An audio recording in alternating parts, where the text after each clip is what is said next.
Hello friends, math सुविधा classes में आप सभी का स्वागत है। और आज हम बात करेंगे मैट्रिक्स एंड डिटर्मिनेंट से रिलेटेड कुछ इम्पॉर्टेंट फार्मूलाज की। ये क्लास 12 के लिए तो बहुत ही इम्पॉर्टेंट है। इसके साथ ही ये किसी भी टीजीटी पीजीटी की अगर आप तैयारी कर रहे हो, टीचिंग की तैयारी कर रहे हो, तो ये उन सभी के लिए बहुत ज़्यादा ही इम्पॉर्टेंट है। अब हम सबसे पहले बात करते हैं मैट्रिक्स से रिलेटेड फार्मूलाज की, कि अगर आपको किसी भी मैट्रिक्स का ऑर्डर निकालना हो तो order of any matrix A is equals to m cross n होगा। तो ये डेफिनेटली आप ये चीज़ क्लियर कर ले कि एम इंटू एन नहीं कहा, एम क्रॉस एन या फिर एम बाई एन इसको पढ़ते हैं। इफ़ एम की वैल्यू अगर 1 है, एन की वैल्यू 2 है, तो आप ऑर्डर लिखेंगे 1 क्रॉस 2 या 1 बाई 2 बाय पढ़ते हैं, या फिर आप क्रॉस पढ़ो या बाय पढ़ो। ठीक है, 1 cross 2 does not equals to 2, तो क्योंकि पहला आपको नंबर ऑफ रोज को दिखाता है और दूसरा नंबर ऑफ कॉलम्स को दिखाता है। सेकेंडली अगर बात करें हम कॉलम मैट्रिक्स क्या होगा जब कॉलम की वैल्यू 1 हो।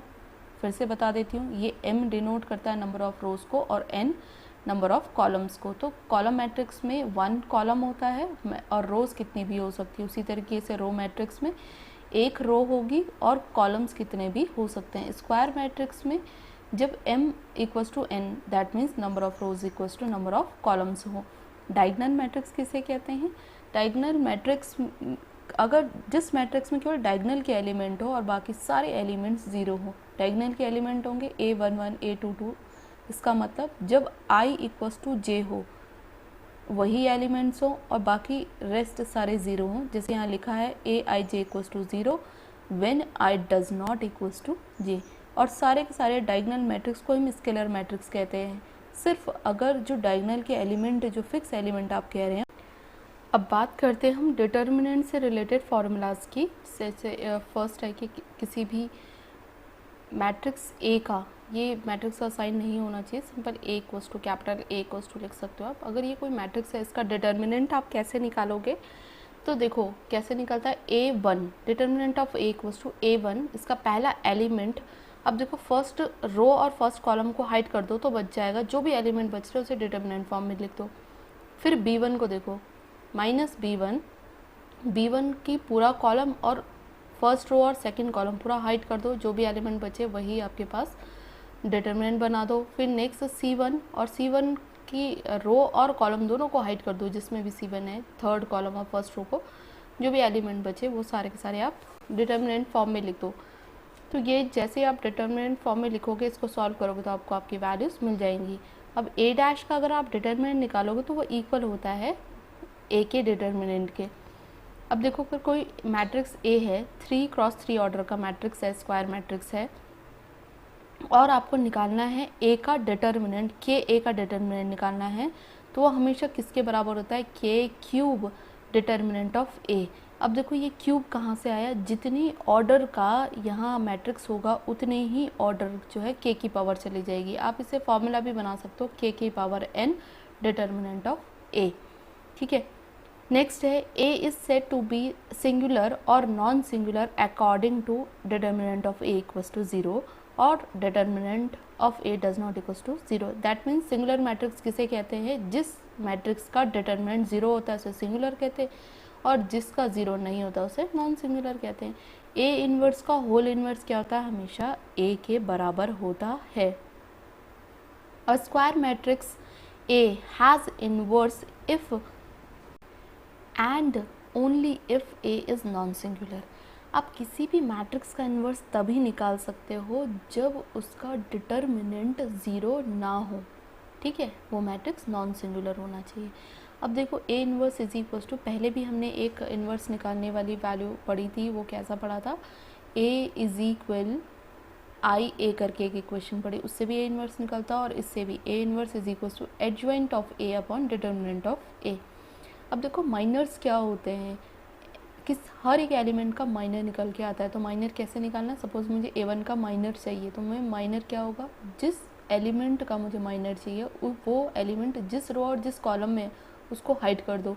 सपोज A1 फर्स्ट रो और फर्स्ट कॉलम से रिलेटेड है तो आप उसको हाइड कर दो, जो रिमेनिंग एलिमेंट्स बचे वही आपके पहले एलिमेंट के का माइनर की वैल्यू होगी। ऐसे ही आप सारे एलिमेंट के लिए निकाल सकते हो। अब कोफैक्टर क्या है, जो भी माइनर है उस माइनर में अगर हम क्या करें, -1 और i प्लस जे, देखो ये i प्लस जे क्या है, उस माइनर की i और j की वैल्यू है, ठीक है। तो ये क्या होता है, कोफैक्टर क्या होता है, -1 की power i plus J M I J के बराबर होता है। ये माइनर है और आई जे उस माइनर की वैल्यूज़ हैं, तो वो आप कोफैक्टर निकल के आ जाता है। अब देखो एक और equation very important, determinant of A equals to होता है A11, ये कोफैक्टर को दिखाता है कौन, capital A, capital A11 plus A12 capital A12 plus A13 capital A13। इसका मतलब औरों के साथ कोफैक्टर का और उस एलिमेंट का क्या रिलेशन होता है, rest of them they all are their sums are equal to 0, इसलिए हम उनको इंक्लूड नहीं करते। A11 और A21 मतलब A11 के साथ और कोई भी एलिमेंट आ जाए वो हमेशा ऐड होकर के 0 हो जाएगा, plus A12 A22 plus A13 capital A23 equals to always 0। Next है A into adjoint A is equals to adjoint A dot A या into A is equals to determinant of A I।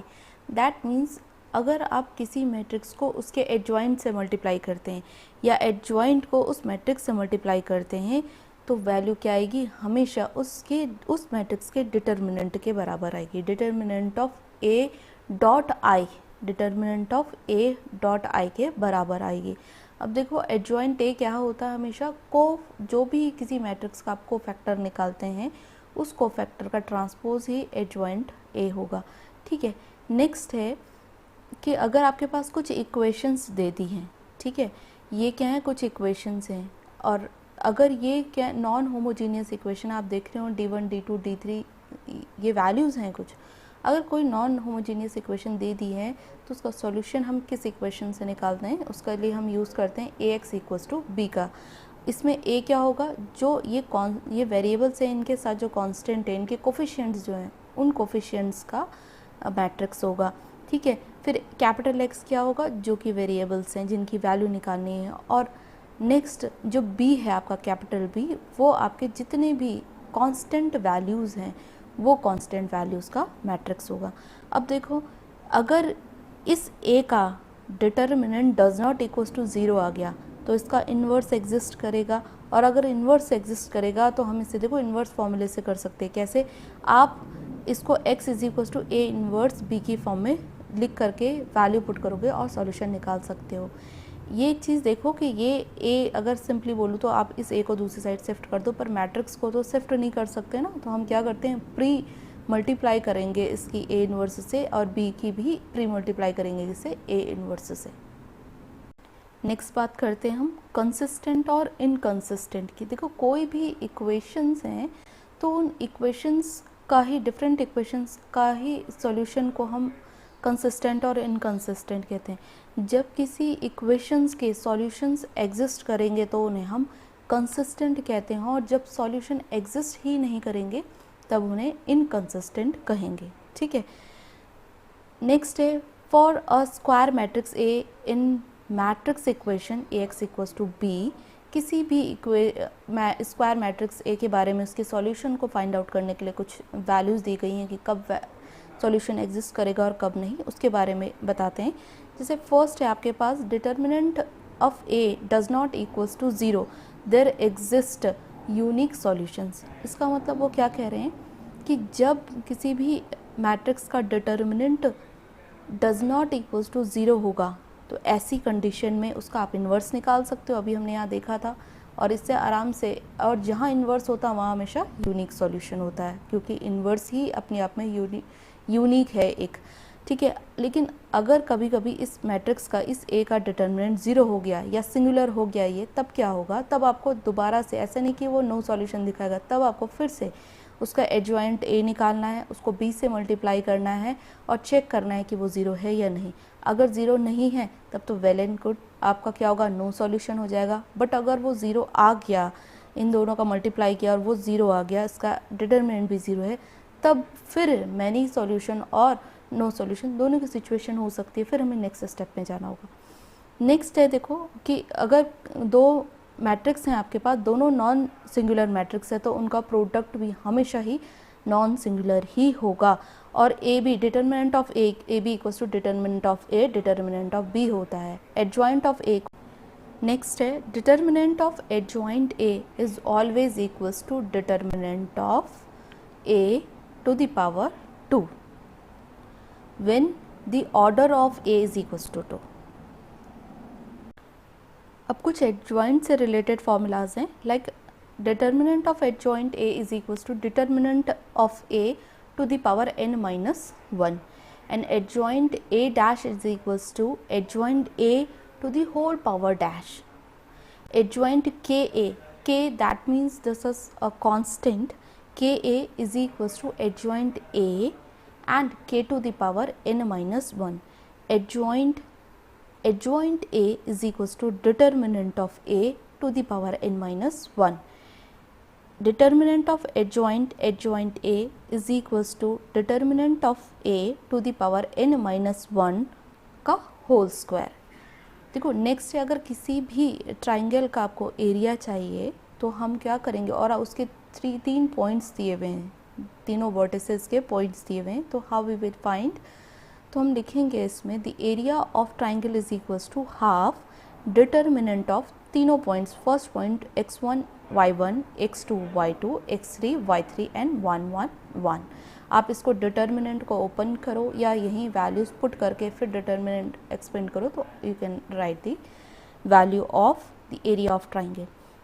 Next है आपके पास, next है देखिए, अगर आप किसी भी डिटर्मिनेंट में उसकी रोज या कॉलम्स को इंटरचेंज करते हैं, सिंपल लैंग्वेज में अगर आप उसका डैश या ट्रांसपोज निकालते हैं तो उस मैट्रिक्स का डिटर्मिनेंट की वैल्यू और उस ट्रांसपोज की, उसके ट्रांसपोज के डिटर्मिनेंट की वैल्यू सेम होगी, ठीक है।